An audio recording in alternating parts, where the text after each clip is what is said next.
In this section, we're going to talk about compost and mulch applications. What do you do with the material you generate and create? What do you do with some of these resources that you're able to gather within your neighborhood? And we're going to talk about the benefits of both and some things we're doing here in the city of LA. Let's start off with mulch. Anything that is alive in the natural world has some form of protection. Bears have fur, birds have feathers, us humans have skin, and sometimes I think we forget that the soil is alive. It too deserves protection. It too deserves covering. And with mulch, there's countless benefits that come with it when you cover your soil with mulch. The first is that it nourishes the soil. The soil is alive. There is structure. It is teeming with life. And mulch allows for beautiful life transfers to take place as that mulch decomposes over time. It nourishes your soil, which feeds your plants. And you can reapply mulch annually or every few years, depending on how quickly it's breaking down. A weed is simply a misplaced plant in many ways, but for those that don't enjoy weeds or don't enjoy pulling weeds, if weeds grow in mulch, it's much easier to remove them. One, because it suppresses weeds' ability to grow through blocking sunlight and eliminating photosynthesis from occurring. Two, really establishing soft soils to remove the roots as needed.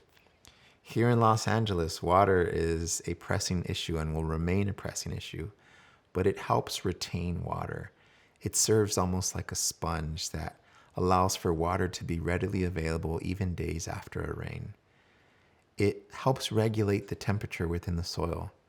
During cold winter mornings, it kind of keeps the soil insulated, and during hot, dry summer months, it retains what little moisture is left in that soil.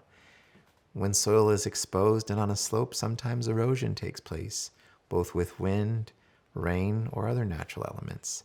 But when you're mulching your soils, you are allowing for it to stabilize and build that structure that it's needed to hold itself together. Within composting, composting is very much like a super mulch.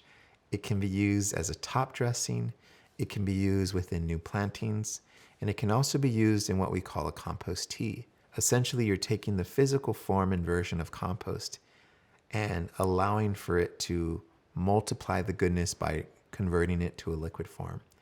In the same way you brew a cup of tea for your own human consumption, compost tea allows for you to inoculate water with certain ingredients, increase and multiply microbial activity, and use that as a foliage spray, as a root drench, or a top dressing in your green space as well. Here in these photos, we are at different high school and middle school campuses where the students are creating berms and hugelkulturs and top dressing small pomegranate orchards and banana plants and banana trees. And it's beautiful for a student to see the food scraps that came from their cafeteria converted to the compost during their composting process to being reapplied to the next cycle of life. And we want this to be normal across all areas of the city. In addition to applying composting and mulching in small spaces, here within the city of LA, we are also running pilot projects under the RegenerateLA motion. At one of the largest urban parks in the country at over 4,000 acres, Griffith Park is home to many activities and projects, and we're proud to share that. It's also home to a pilot carbon farming project. This pilot carbon farming project allows for LA Compost, Tree People, Kiss the Ground, and other partners to provide language-appropriate workshops, language-appropriate educational benefits to the surrounding community, and for us to pilot some test sites on a 1-acre piece of land within Griffith Park. We are able to test soil organic matter increase. We are able to recognize how well water is being held, and we are able to look at what a control plot looks like over the span of a year, what a plot with mulch looks like over a year, and what a plot with compost looks like over the year. Essentially, this will show us how organic matter has increased over time, how water has held well over time, and just the microbial and biological activity that the soil is showing over time. These are the test plots that we work to establish with volunteers, community members, and the support of park staff.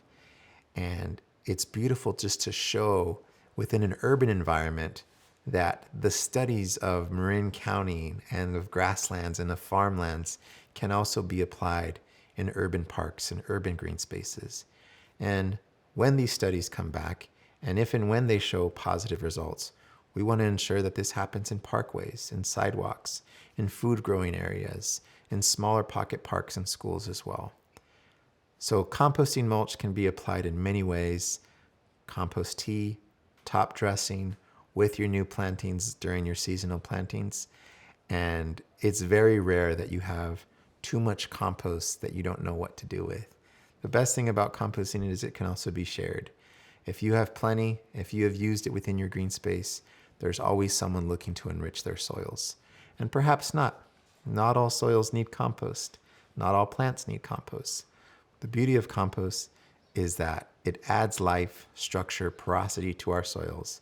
It brings community together, and it's utilizing resources within the community to create a beautiful product that wants to see everything around it thrive, wants to see the trees, the grasses, the microorganisms, the birds, the deer, raccoons, just thrive in that space.